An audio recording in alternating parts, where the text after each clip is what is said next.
You are now listening to the Drunken Monks Podcast. Welcome, y'all, once again. Another episode of the Drunken Monks Podcast in your ear hole.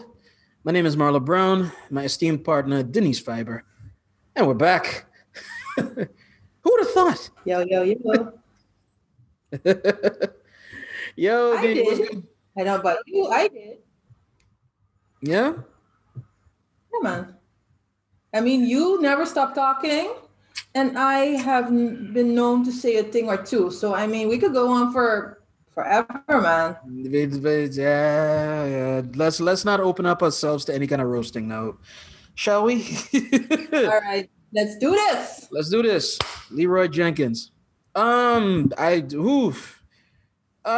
had a hot one for this evening. I don't know if you want to start with that. I got one basically to talk about as well. Subject matter. I'd like to know if you would want to start or you want me to start. Well, you start. Gentlemen's first in this gender neutral era that we live in. Again, last week was rough, huh? Like last week, like I had to get balm to soothe all the burns that you gave me. So Aloe vera always helps, huh? On your burns, just put a little aloe. Of course. Well, it is the 8th week of the year, if I'm not mistaken. And there's a weird thing that's going on. COVID is the gift that keeps on giving.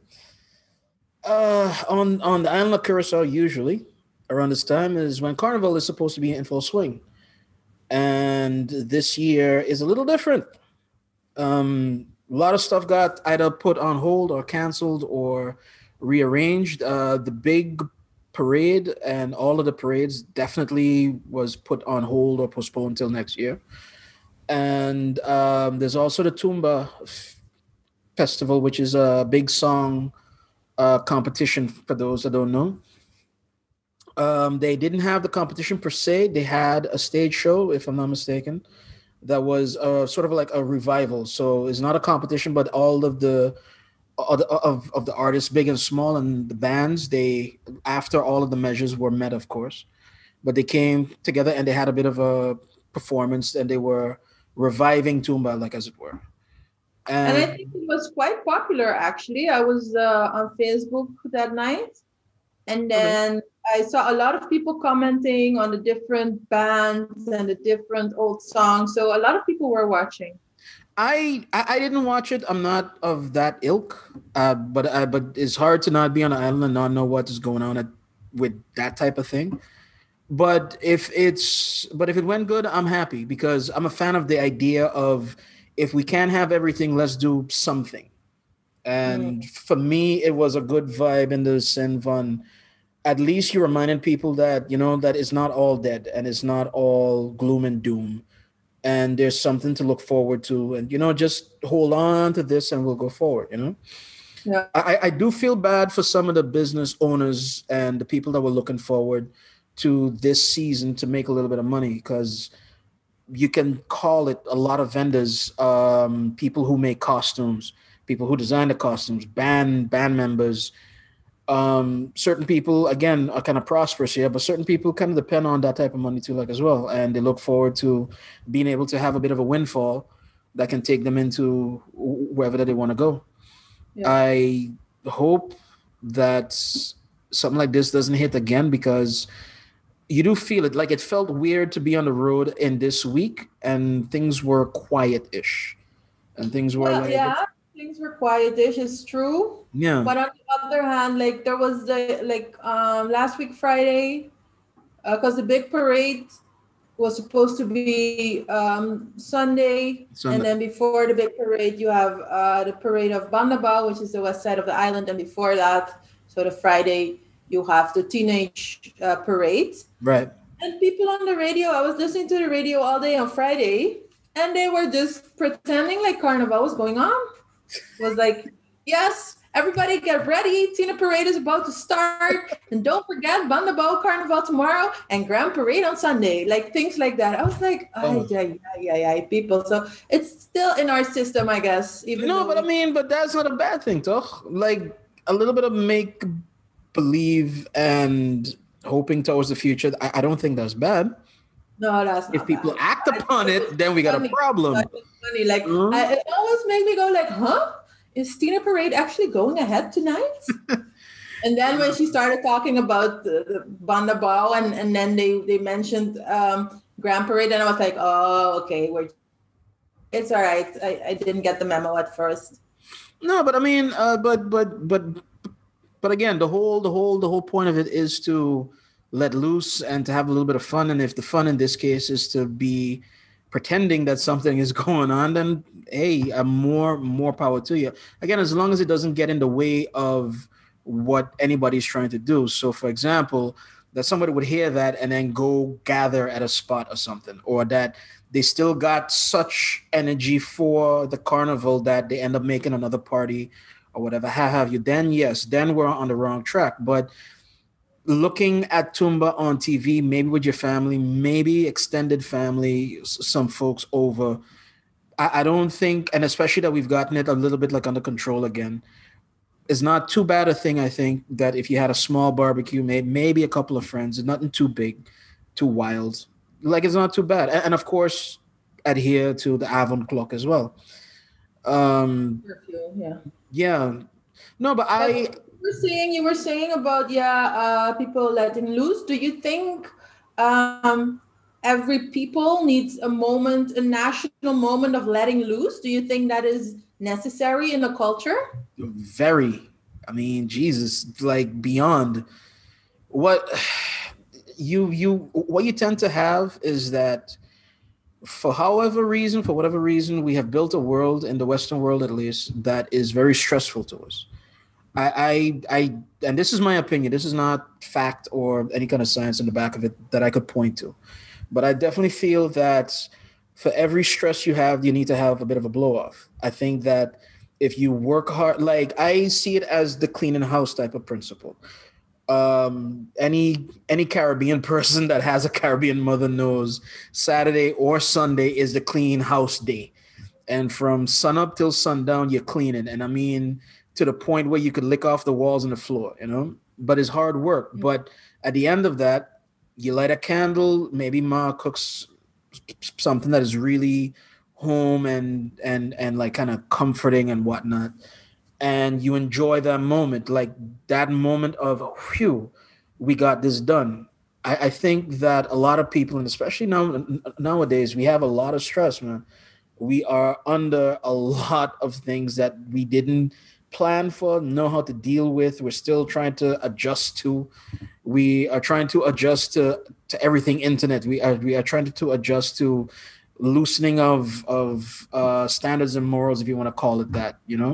We are trying to adjust to, just getting wise to the world and everything else. And I think that collectively, and especially as a country, we definitely got a little bit of tension between us.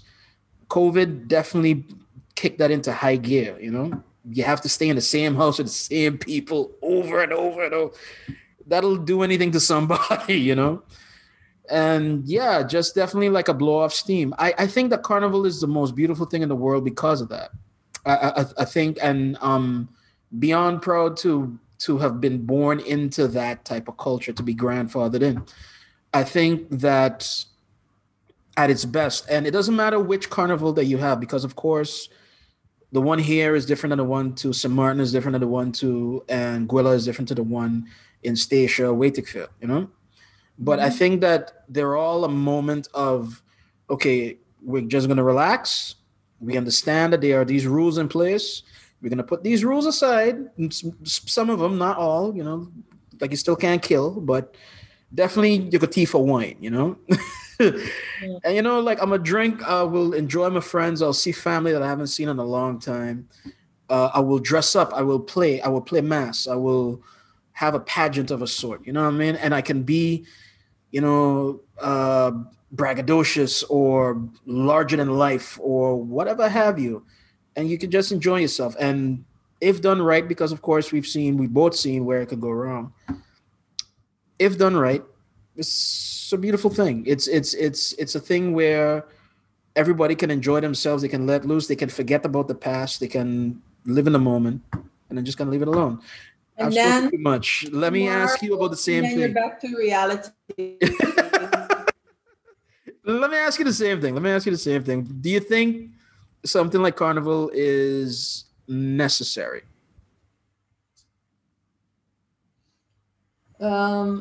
Like a collective celebration? Yeah. Just letting loose? Yeah. Just everybody I don't know, I wonder because I'm thinking of other cultures, and I don't know what other cultures do. I think all cultures have collective celebrations, because I'm now thinking about what do they do in Japan. I really have no clue, but then again, the Japanese culture is completely, I don't want to say opposite, but it's totally different from our culture. So indeed, a carnival would not necessarily make sense in Japan. Do we need a moment of collective celebration? Yeah, I think, or the thing that I like about Carnival, I celebrated Carnival in Curacao, I celebrated Dutch Carnival, I celebrated Zomer Carnival, and I celebrated Carnival in Sint Maarten. So I have celebrated different types of Carnival. And what I like, and I see it a lot on the islands, but in Holland also, everywhere, it's a coming together of people. So less so the celebration, less so the letting loose and releasing your stress. To me, this is a moment of intense unity, intense cooperation, intense creativity. Anything can be done with Carnival. And I'm always looking at Carnival and Curacao Sint Maarten, and I'm thinking, geez, look at the talent. You got people building garrosas, the big how do you call those things? Praalwagens, the floats, exactly. Yeah. You got people designing costumes, intricate designs. You got makeup artists going wild. You got choreographers. You got musicians. You got people who have to arrange it logistically. And in Curacao, which you see every year, it gets better, The emergency protocol is in place. There are like how to evacuate, what to do. Like as we go, we learn.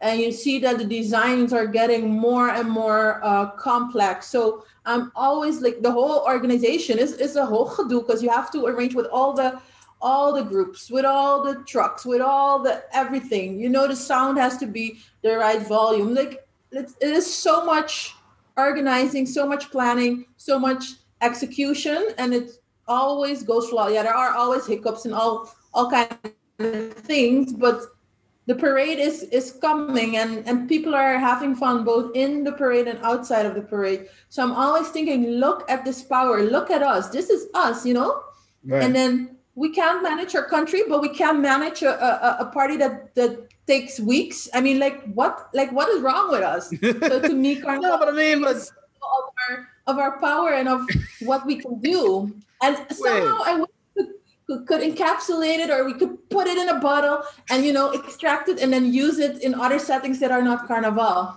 Listen, wait a minute. There's not an abundance of rum and pum pum at the office. It could be. There could be. It could be. It should be. I would advocate for that, at least rum in the afternoon.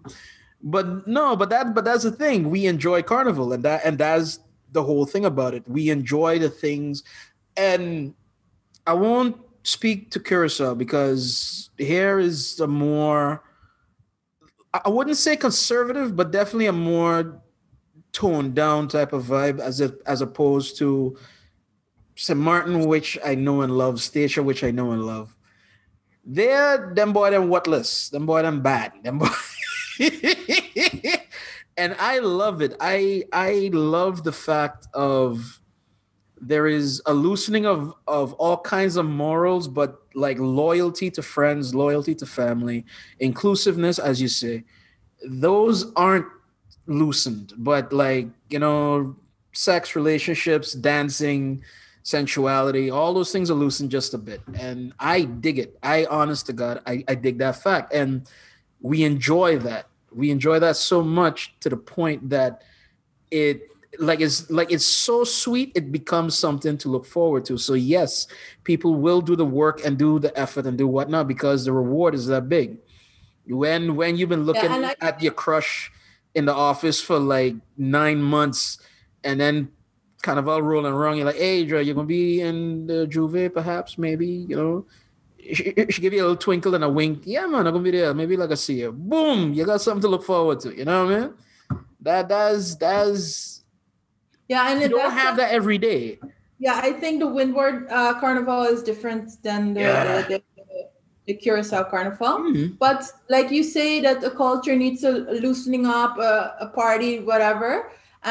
Yes, I think it's important. And like I said, equally important is that moment of coming together, that moment of unity, and that moment of actually seeing what you can do, that moment of splendor and of creation. And I think everybody needs that. And yeah, Carnival brings both the pleasure and the creativeness and the right. No, but I will jump on your bandwagon as well. I like, even though I'm a pervert and I freely admit it, yes, I too enjoy the splendor.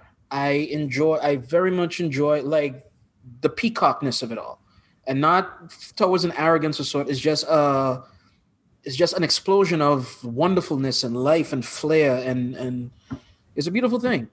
It's an absolutely beautiful thing. I think that beyond a shadow of a doubt, that I am with you on the sense of this is a wonderful exhibition of what we can do.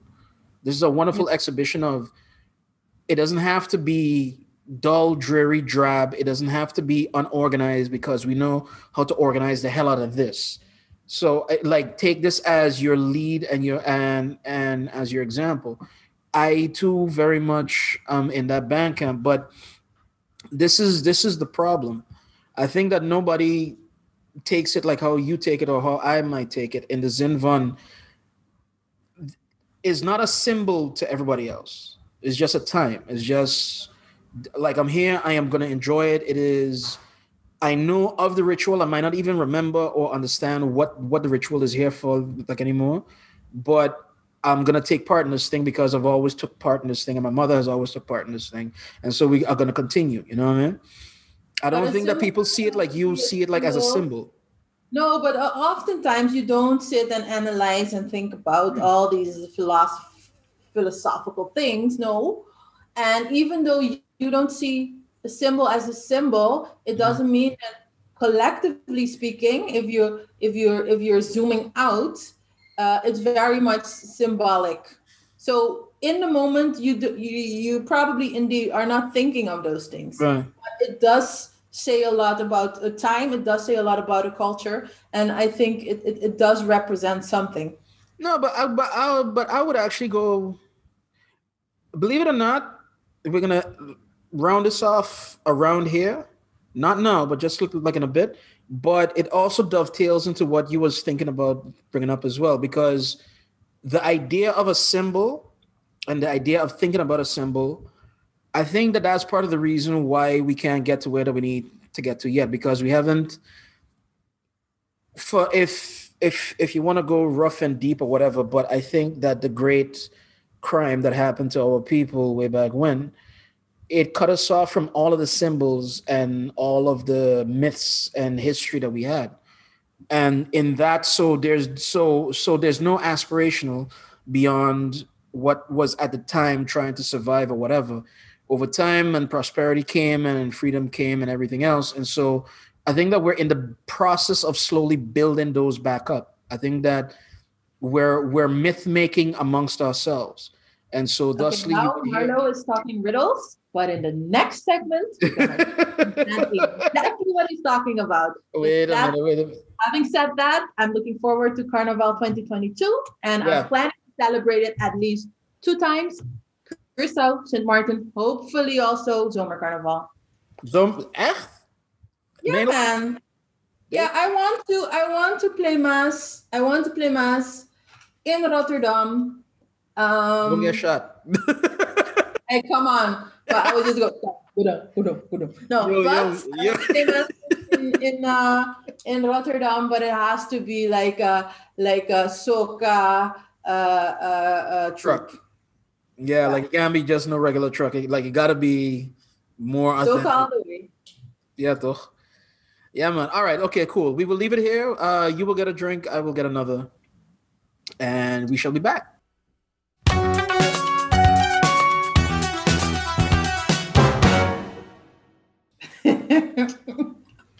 Welcome back. And we're back. And we're back. The woman decided that she's going to explain what voodoo I was explaining about. So go right ahead. Well, yesterday I saw a very interesting documentary. It was on a Dutch national TV. Right. I think NPO2, or I don't even know, like the number 2 channel in any case. It was, because I watched it this afternoon once you sent it to me. So like I took a look at it and to see it was what. And it was about slavery, a slavery exhibition in the Rijksmuseum. Right. And for those of you who don't know, Rijksmuseum Amsterdam is the most prestigious museum of the Netherlands. And then all the big painters and all the big Dutch, well, also international, also genaamd cultured, very important, iconic artists, painters usually are Rembrandts of the world. Exactly, or literally Rembrandt, are shown in the Rijksmuseum. Right. And then now this year, they decided to come up with a slavery exhibition. The exhibition where the story of slavery, the Dutch colonial past, comes more to the foreground. And it was interesting because they said they chose 80 objects that are linked to slavery or have something to do with slavery, and 10 stories. So 10 people who were depicted in paintings. And it was quite interesting. And I wanted to talk about it because there is a larger discussion there, I think. Well, there are many discussions in the thing, but it was very interesting to see how the museum and thinking about history, and especially the depiction thereof, is changing. And in the documentary, you see very well that you have all the museums, and most musea, especially in Europe, are very white institutes. And so their stories are told from a white perspective, and that is not necessarily historically accurate. And it's also excluding lots of people and lots of histories, lots of stories, and lots of symbols and symbolism. And the Rijksmuseum is now, they employ 2 people of color, so 2 ladies, curators, conservators in Dutch, to curate or mede cureren. So they were not the only ones putting the exhibition together, but as they employed these women, you see that the stories and the focus slowly change. So I thought that was interesting. And what was especially interesting is that people the documentary, the filmmaker was actually a Surinamese-born Dutch filmmaker. She followed different people in the museum, and there's a guy who's lending one of his heirlooms, and we're going to talk about that in a little bit, I think, to the exhibition. But she interviews a lot of people, and a couple of people in the film said they knew the collection, but they never knew or thought of slavery. And there was this one lady, she says she was looking at this painting for I don't know how many years. I was looking at the painting, and she had never noticed that there was a black boy in the painting. And I was like, what? And then she explains, oftentimes she holds presentations for audiences. And if she has a white audience, most of the time, people do not notice the black boy in the painting. And if she has an audience with a lot of black people, they most of the time, immediately see the black boy. So it got me thinking about what story do we have to convey. And what knowledge is there and how do we talk about things? Because all of these paintings have interesting histories, but they are just not known. And my last point, because I know I'm talking a lot for this. No, I would beg you go on. Just go ahead. Go ahead, sweetheart. And what I was thinking was that somewhere in the film, in the beginning of the film, the director, I think, of the museum was like, yeah, okay, so we're going to make a exhibition about slavery, but how can we make an exhibition about slavery if we don't have objects? And so indeed, there is a different way of knowing the world and of seeing things, because every time I go to a museum like that, or even if I walk in Amsterdam or any city in the Netherlands, I'm always thinking, like, I'm never, like, if I look at a painting of edelements, of nobility, I'm always thinking, like, but how did they get rich? And to me, that's always linked to colonialism, you know? Because these, in the time, most of them, in the paintings where you have these people, the portraits of people in very nice clothes, were made in that time that people were making crazy loads of money on other people by exploiting people and countries, and they were having themselves painted just to show off, just to show their wealth. So I can never look at a painting of a white person of 17 something in super nice clothes and not think about the colonial history. While in the documentary, I realized that the regular, the gemiddelde Dutch person, because this was about the Dutch Museum, doesn't think about that. So when people indeed talk about the Gouden Eeuw, which Dutch people, generalizing again, often do with a lot of pride, or stupid Jan-Peter Balkenende, who's that VOC-mentaliteit, they actually think something completely different than I do. Exactly. And that was always clear. If the Gouden Eeuw, the Dutch always like to talk about, because that's when they made a lot of money and they were conquering places, and that's when they were really powerful. So okay, right. That we knew, but I hadn't realized that. Of course, it goes into every aspect of life. So if they look at a painting, they think, oh yeah, that was a rich man in those days, but never thinking further. About why did a person become rich? Or if you see a prachtig grachtenpand, you think, oh yeah, the city used to be really rich.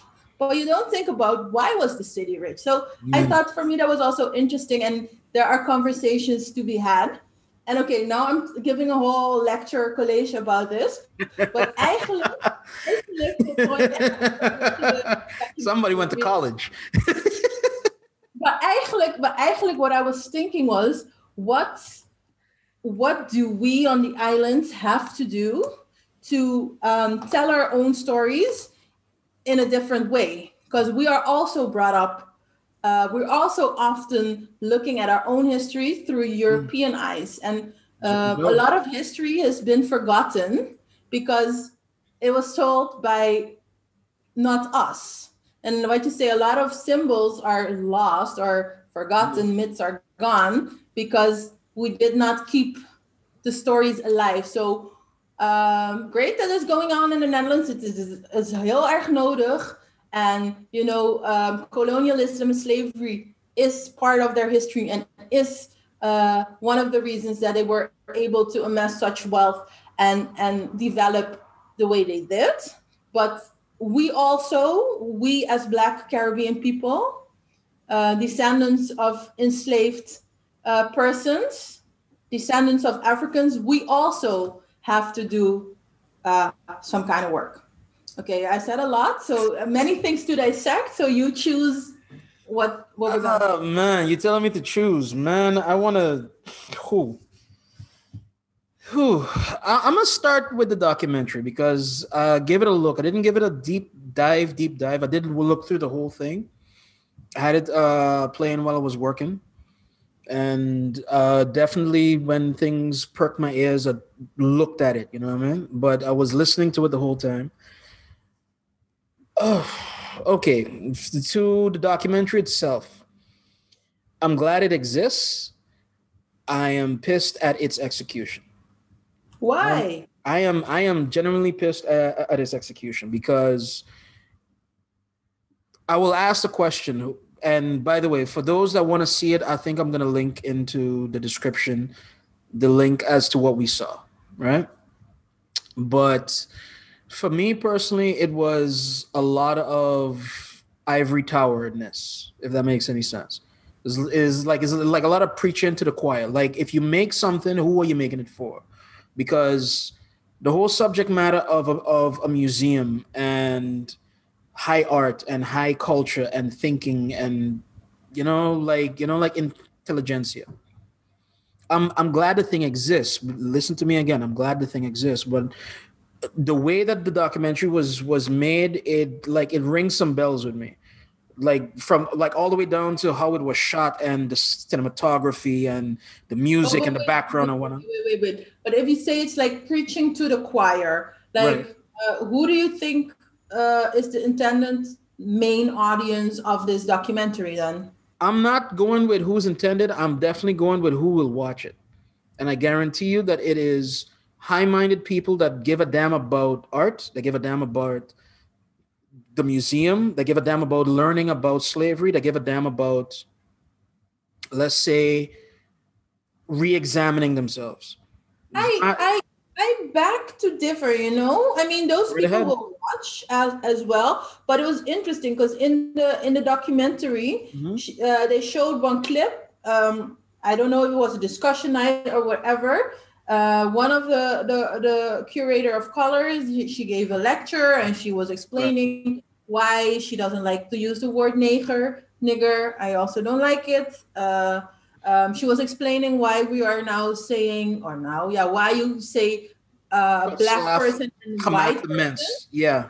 And why exactly also that, enslaved person in plaats van slaaf, and why you say wit and not blanc. Yeah. And then after there was like a discussion, and you see all these most of them were older white people, the usual museum fanaten and the usual people who contribute to the museum and who had some issue. Like, it was really hard for them to get on board with this thing. So you can say, yes, this documentary is for the people who already know. I think that this documentary will be eye-opening for a lot of people, because the museum was high culture, maybe you can call it like that, but the museum was a place of beauty, of wealth, of they used a beautiful word. They used a beautiful word throughout the whole thing. Het was geromantiseerd. See, and it was romanticized. Right. It was romantic. So, and no, but like I said, I agree with you. But now you have to think the thing exists, but I'm not happy with the execution. Like, I can be glad that the thing is there and that there's a new voice and there's a voice there's an ally of a sort, I can be happy with that. That's a callback, by the way, people, if you're watching the show properly. No, but at the same time, what I have a problem with is that how effective is this going to be? And what I can definitely not predict all the ripple effects that this might have. This might have an effect on the future minister of kingdom relations or whatnot, and how to deal with the items and what. Let's pray and chant for that. Yeah, you know what I mean? So maybe there might be something to be had there, but that's a big maybe on a small target. You know what I mean? I would want the documentary for the masses. Like, I would want somebody to be able to put forward these same ideas and not have to deal with Hertog Jan van Bouterse de Derde. No, I want him to deal with Jaap Kees weet ik veel van de straat. And there's more of them that give me a hard time, especially when I was in Nederland, than this. I mean, yes, across the board, there's low, there's high, systematic nonsense as well. But I would prefer deal with the day-to-day first and then have it be from the ground up instead of from the top down. because from the top down, they don't always share. They don't always let you know what they learned. You check one man. But it has to be a multifaceted approach. Multi-pronged attack, yes. And attack from all sides. Right. And holistic. That, you can talk about the Jan en Piet from the straat. If we generalize again, Jan en Piet van de straat gaan niet naar Rijksmuseum. Dat bedoel ik nou eigenlijk. So who was this audience? Yeah. Who was this? You understand? Yeah, maar I think everything goes together. Het culturele, het politieke, het sociaal-economische. And so you have to... Dit is ook een groep die je moet bewerken. And this is a very influential group. But that's what I said at the start. Listen, I am happy that the thing exists. I am happy that the thing is there. Even in its form. I'm happy that the thing is there. I personally, Marla Brown, I'm not happy with the execution because... For example, right? They brought up Stacia in the thing, and I'm sure that you wanted me to comment upon this. Either you bring it up or I bring it up. But they brought up... Marla was from Stacia, for those who don't know. Yeah. Proud Stacia man, partner. Goat meat sweet. You don't know what it is. But basically what it is that they brought up the fact about the slave beads and the blue beads and whatnot. And there was this young man. He looked...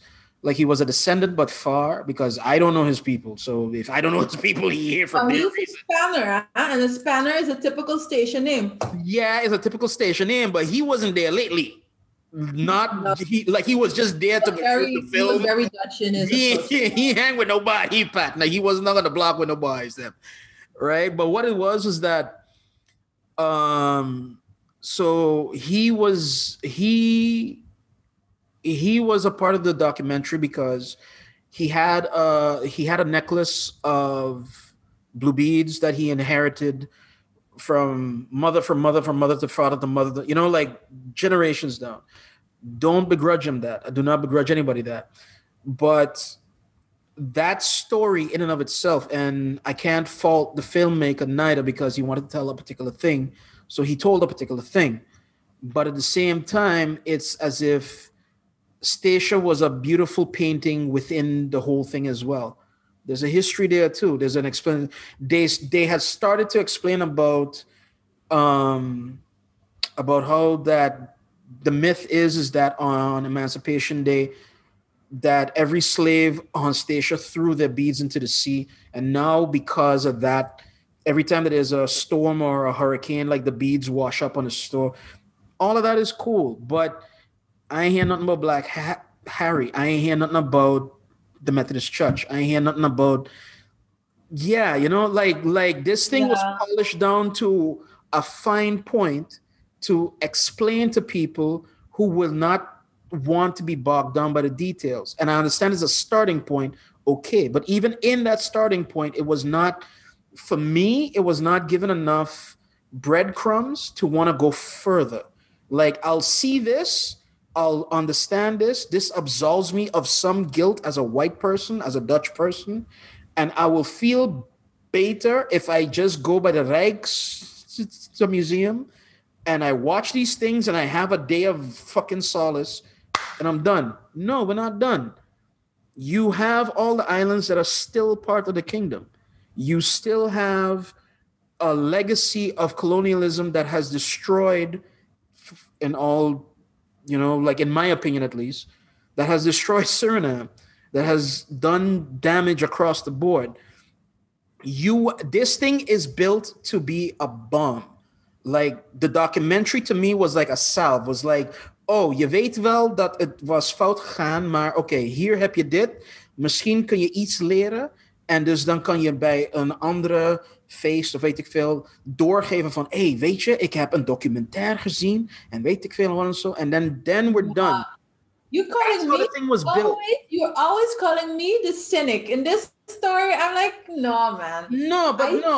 But this is me because I'm a film geek. This is me because I understand about how film is constructed and the cues that are given and whatnot and so. And this thing was polished. And there's nothing wrong with polish, but then what's the point? On Dutch TV, and if you want Dutch funds to make your film, you have to be polished, and your film has to look a certain way. Okay, let me bring up this point. You and I had a discussion, and we won't bring up his name, but you and I had a discussion about a journalist that was here that was working for a Dutch omroep of a kind. And he kind of misrepresented certain things, or he led things in a particular way. You called him out personally to him, and you had a discussion with him, and he told you plain, I have to frame it this way so that it will get listened to. That was the feeling that I got with the documentary. They framed it in a particular way so that it would be like they touch lightly, as a light finger here, as a light thing there, whatever. And then because if I watch this, all of a sudden I'm woke. No, I don't think that's it. I don't think that is it. I don't think the documentary was not about the history, because indeed all of our islands have very specific, very, very deep, very emotional, very intense, and I'm not asking raw and ugly histories. But that was not the intention of this film. Okay. And I think the film was, for me, what was, she follows nice storylines and everything. But right. To me, I think it was more about how is an institution, a powerful institution that has been white since inception. I don't know if they started in 18 something, I don't know. Like for hundreds of years, how is that slowly changing? So ja, it's not about inderdaad de Methodist Church. Daar gaat het niet om. Het gaat, how do you change the way people see things, the way things are portrayed, and how can people who absolutely have no clue, have no connection to a story, start to see the story and maybe even identify with the story? I think that is what the documentary is about. May I ask you a question? And if you would forgive me for giving away a little bit of who you are here. I made a joke, but it's real. You've been to college, right? Mm-hmm. You have a degree, right?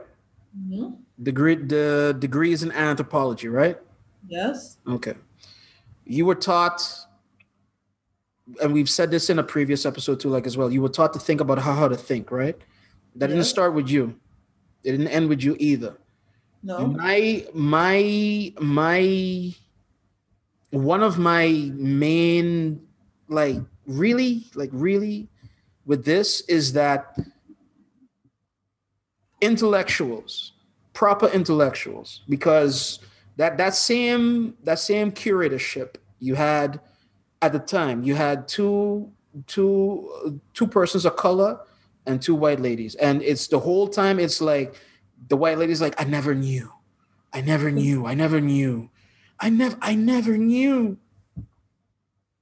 So you mean to tell me that you've been in the trenches for your dissertation, if you have a PhD or a master's? You mean to tell me that you've had all this history, and the Gouden Eeuw is the Gouden Eeuw for a reason. So at least one person has had time to pour over it and whatnot. So you mean to tell me that you did not get confronted at least a bit with your blind spots before this? No, I think it's really and truly. But the I was the chief conservationist. There's a chief history lady. She's, by the way, I took some classes of her way back in my anthropology days. Big up to Faliga. But she said, she came in this... Dr. Falga, apparently. I don't know. She came in this white institution who had never had any people of color in any high position. And she says, it's a different way of thinking, and it's a different... They read other stuff. And she made a very important point, because she said you cannot romanticize, indeed, and you cannot take slavery, for example, as... Ja, zo was het nou eenmaal in die tijd. Or something to that effect. Because she says, if you talk about the Second World War, which is a holy subject in the Netherlands, but that's for another show. Or if you talk about apartheid, you cannot get away with saying, yeah, but in those days, was het nou eenmaal zo? That part struck me too. And with slavery, and I was glad that you said it. You know what I mean? And with slavery, I think that is what happened. So the PhD, Dr. Anders geweldige dame, who at the age of 45 or whatever, for it first realizes this, is because in your mind, it was logisch that these people were enslaved, and it was logisch that they lived on a plantation, but it was all merry and it was gezellig. So I don't think you were. But this is wait. With the facts, you know. But this is why too I get supremely annoyed when even our own people, part of the tribe, you talk about this type of thing and they say, "Waarom breng je dit weer?" Weet je? Or why are you talking about this again? Or di kong abota papia di ekos ng aaki. Dude, I get annoyed. I get like I want to wring necks at that point, because this is my problem. I was made the way that I am by God or whoever else to appreciate story. And this is where I guess you and I have part of the friendship is about. The story is important. The story is beyond important. The story is what we give. The story is the context. The story gives you whether that's a good guy, that's a bad guy, that is a good thing, that's a bad thing. We tell stories. And if I can't tell my story, then who the hell am I? You understand what I mean? If I can't remember my story, if I can't have my story told onto me, who the hell am I? My issue with a lot of these things is that people are waking up in 2021. And again, I just got to be glad that it's going on, because in my lifetime alone, change has been seismic, you know, and my grandfather and my father, whoever, in their time, change has been seismic. So for about 80 years, change has been seismic. God bless Martin Luther King and Malcolm X, Marcus Garvey, all those guys, right? But right here, right now, is like we're so far removed from what was going on, is that we don't understand the import of it. And if we don't understand, and say we as the tribe, if we don't understand the import of it, then they won't either. And so thusly, I come back to my point. I'm glad that this thing exists. I'm nitpicking with how it's executed. Ik ben aan het mierenneukerij gewoon, weet je.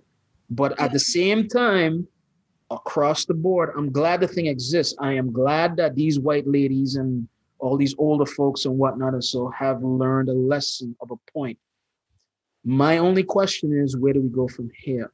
See, now you're saying a lot of different things that I want to react to. So let's see how far. Go right ahead. But was what one of the things that I say, okay, so what does that mean for us? And how are we going to tell our stories and frame ourselves? Because on Curacao, especially on Curacao, we still have issues with our African heritage. Right now, things are slowly changing, but people will tell you, no, I'm a descendant of Indians, which would mean they mean indigenous Curaçaoians or indigenous people. Right. I'm a descendant of Dutch, Jews, Portuguese. What name you? People will hardly ever claim that they're descendant of slaves. And I've been thinking about this thing for a long time. It annoyed me the F out. We had a discussion in a group. Marlo and I were in different friends group, and we had a discussion in a friend group. And one of the friends, his name has an Italian ring to it. So I asked him, like, oh, what about your name? And then he went to explain, indeed, his family is Italian. The name came from Italy. He has a family crest, and he showed us the crest and all kind of thing. I think he could trace his name back probably to 14 something. And I was like, whoa, cool. But, and I made a comment that we, as Black people, obviously the friend was not Black, Italian descent. Maybe I'm more somewhere down the line. We can only trace our heritage so far. Right. And then another friend who is Black, I don't know if she identifies as Black, but she said, well, yeah, but at least She does. Come on, man. She does. Come on. Okay, fine. But the point was, yeah, but you can just trace it back until where you stop. And then, but I could trace my name back to friends. And then, but I was like, do we not understand the impact of that? We say we can trace it back to where it stops. Where it stops is where the Europeans gave our ancestors a name.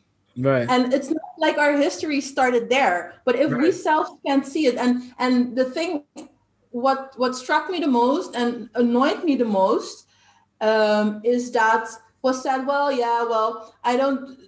I'm paraphrasing. I don't really care about ancestry. It's not really a big thing for me. And in my day-to-day life, it doesn't bother me. It has no impact. No, it has no impact on my day-to-day life. And this is a person of color. This is a Black person. Okay, descendant of France, supposedly. But again, this is... Lord, man, the contempt. No, wait. It's real Cursalinian, the emphasis on the European part. Right. And saying, like, I'm like, how dare you say that your heritage does not impact your day-to-day life nowadays? And I think I was also thinking all these things while watching the documentary, and I think, oh my God, we have so much work to do. And it speaks to your point that we have to go to the importance of the tribe, to the symbolism, the symbols of the tribe, and the stories of our tribe. Because you said something just now, like, if we ourselves don't know or don't get it, how can they? Something like that. Basically, and then I'm thinking, like, these type of things are exactly the things that we have to do. And that's the way forward. We have to work on we, you know? Right. So, no, but wait. And I find it interesting that Carnival was brought up in the beginning. I think that was kind of serendipitous, you know? But all right. First things first, because you stat some shit, so let me do some damage control. I know. This is no. Wait.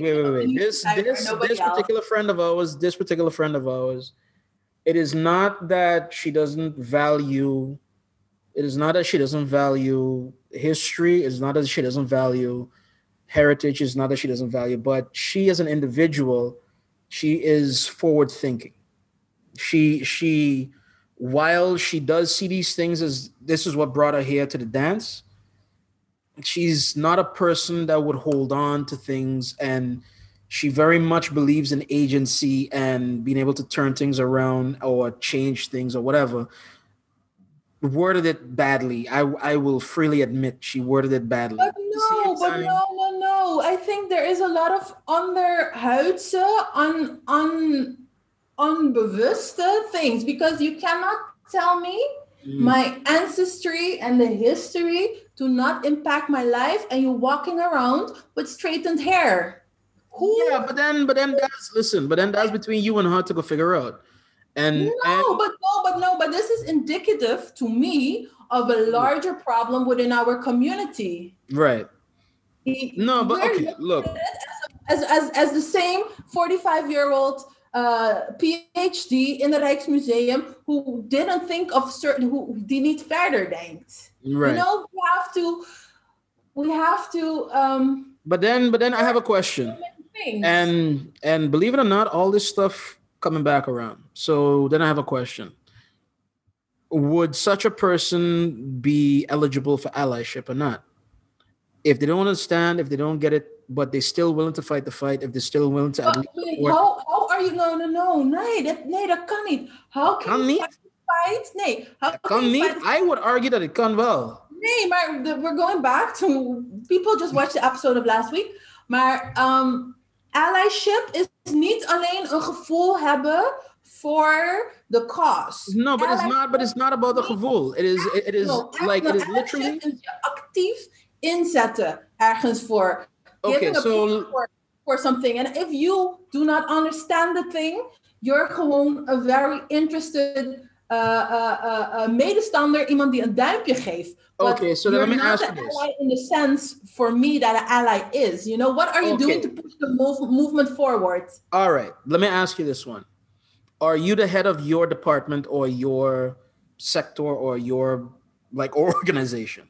No. Okay. Do you know all the information that is around your job? As in, you know what your boss knows. I know whatever is relevant for me to do my job well. Okay. And I know grote lijnen, everything around. Right. But you don't know every detail, do you? No, I don't know everything. You don't know every detail, do you? Okay. So I would posit to you this one. We don't need 50 captains. We need 1 or 2 captains, a couple of lieutenants, more sergeants, and a lot of soldiers. And in that, the soldier does not need to know why he's fighting, does not need to know how he's fighting. He just needs to know these are my orders. And if you have committed to hey, I give you a chance. Hold on before you know, like real talk. I think that the argument comes down to how do you mobilize everybody towards a thing? We can't have everybody knowing everything at the same time. That's not how life works. If you knew everything, you wouldn't need a mechanic. If you knew everything, you wouldn't need a baker. If you knew everything, you would do everything yourself. Everybody has a role to play, right? And there are people in this lifetime where they might not be down with the cause like how you're down, like how I'm down, because you would lay your life on the line for this whole thing. You are Che Guevara. Well, I am, well... I ain't dying for nobody. Okay, let me walk that back a bit.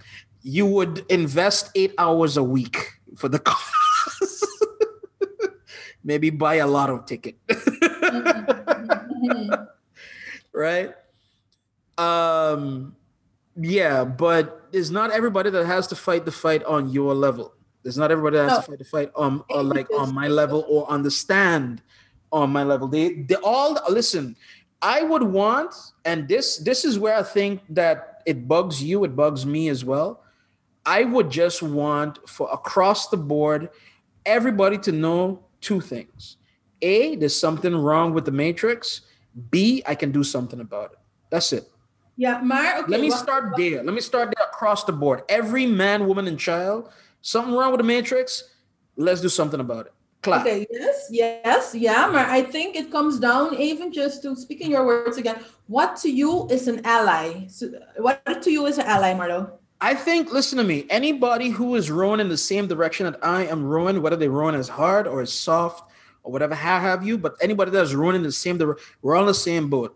If you're not disrupting, if you're not trying to throw people off the fucking boat, if you're not poking a hole in the boat, if you're not lazy, just standing up there, not doing anything with the boat, if you're rowing, no matter how soft, you're rowing in the same direction as me, you're an ally. Damn it in hell, you are an ally. For me, it is, and hear me clear, right? I think this is where a lot of the struggle gets muddled. A lot of the struggle gets messed up. A lot of times we have purity tests. We have, if you're not doing this, you're not a part of the thing. I'm not saying you. I'm not tinging you, but it does bring me to that. It does bring me to that thought, right? You have these purity tests where if you're not doing these things in exactly these ways, I cannot fuck with you. And I'm thinking that, the needle is all the way over here.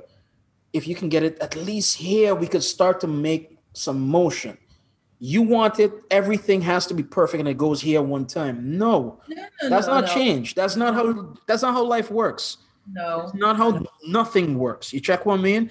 Things, while I would want radical change, I would want revolution, I would want everybody to wake up tomorrow and do things. The adult in me and the Machiavellian in me or whatever the fuck, I know that shit is incremental and is like you move the needle. It is a war of attrition. You got to go slow and hard and keep at it and never give up. And in that, any help that I get to lighten that load, I would appreciate. Hence, no, I understand you. I agree with you. I am not for radical change because I know we live in a real world. Dus dat gaat niet op grote schaal. That won't work. I believe at chipping away slowly and dismantling whatever system of oppression. Yes, I do believe.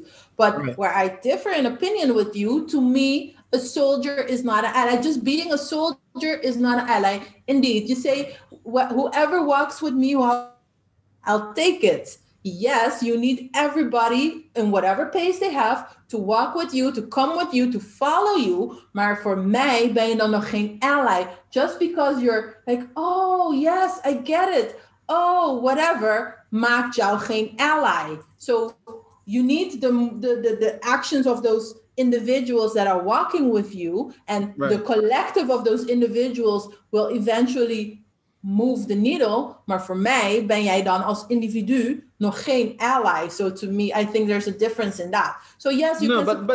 But we did. Maar als je alleen maar again, to me, allyship is about actie. Je moet echt dingen doen. En if you don't do shizzle, dan ben je gewoon een well-wisher en een supporter, maar niet per se een ally. No, but listen, but what do you say to the person that is financing and not doing the thing? What do you say to the man who allows you to rent his hall rent free, even though he's not at your meetings? You check what I mean? Like, so I make a one-time donation, 25 gulden, or okay, misschien 1000 gulden. That automatically makes me an ally. It's not about a monetary thing. I am talking about that different people do different things in different ways. You called World War II, right? Mm-hmm. World War II was not won just by the soldiers. It was won by the manufacturers, by the traders that risked their lives to go on sea, that couldn't contribute nothing more than their cargo space to bring whatever material. It was made by the bakers and the cooks that made rations that were able to make these things. So they were not on the front lines, but their effort was not comparable to a man who damn near gave his life, gave a limb at D-Day. These are not comparable things. But at the same time, all these things were necessary to make this thing happen. I, for example, and this is a different vibe, just to get off of the darkness, because Jesus Christ, we got dark quick. But and pardon the pun for the darkness too, by the way, people. No, but me as a DJ, for example, I always went around, especially for bigger gigs, I shook everybody's hand. And not trying to market or to kind of be slijmerig, weet ik veel. I was just grateful for the cleaner who allowed this place to be clean so that I could play. I shook the hand of the sound engineer. I got to know all the waiters, all the bartenders, weet ik veel. Every time that I went to play back in my days, it was a beautiful thing. Why? Because they know that I'm appreciative of the fact. Hell, I even shared tips with them at some point. That was what I tried to do, because without them, there's no me. And without me, there's no them. So it's all part of the same thing. For me, it's like everybody got a role. Everybody has a part to play. And sometimes the part to play is not necessarily out in the front lines, being the captain or the general or whatever have you. There are people who, maybe on the sidelines, in your view, is not doing enough. But at the very least, they're not standing in the way either. And nee, maar dat is niet voldoende. Just not standing in the way is niet allyship. Allyship gaat over intentional, gaat over conscious effort to push the needle in a particular, I mean, yes, je kan gewoon een keer een donatie doen, to go back to your voorbeeld. I went to the slavernij exhibition in Rijksmuseum. Right. And I felt kind of bad. And I thought, het is wel goed dat ze deze geschiedenis geven. And I donate some money.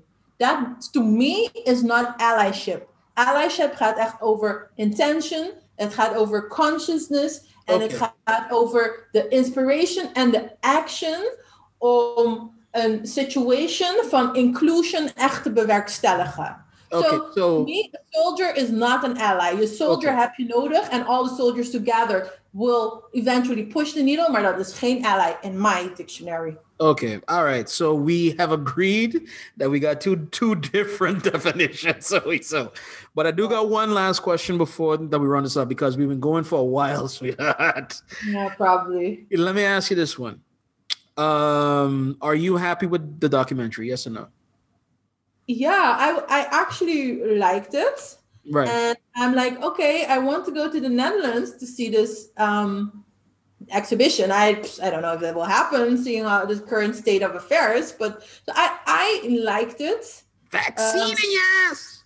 I liked it because to me, I understand all the points that you made, but to me, it is about reaching inderdaad those people who go to the museum, who think there is nothing wrong with saying neger, want zo was het nou eenmaal in die tijd.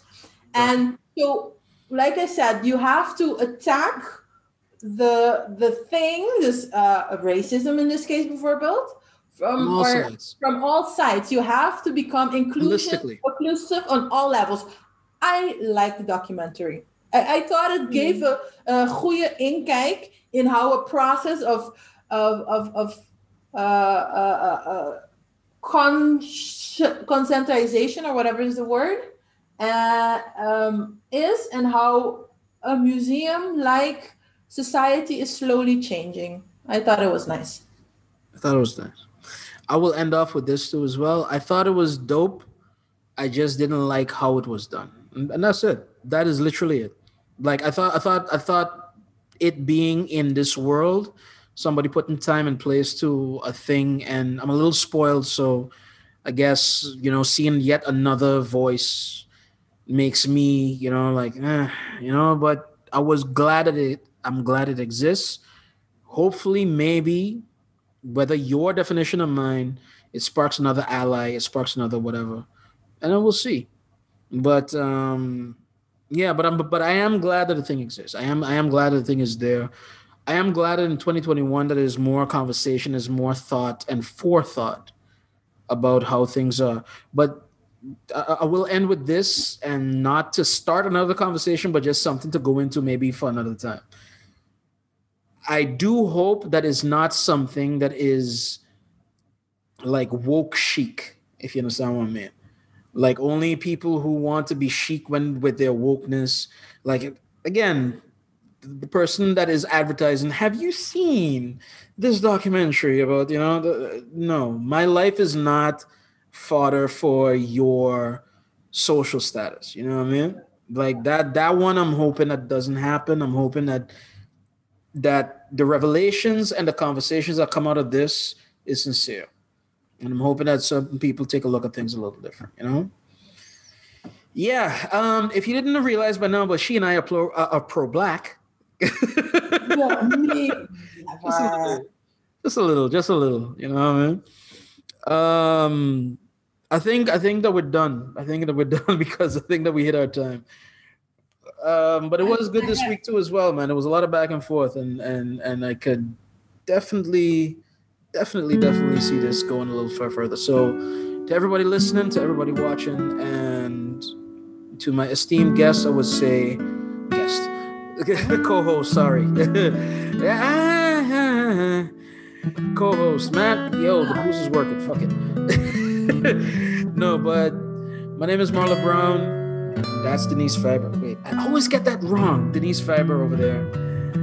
And yeah, guys, see you next week. D, if you got anything else?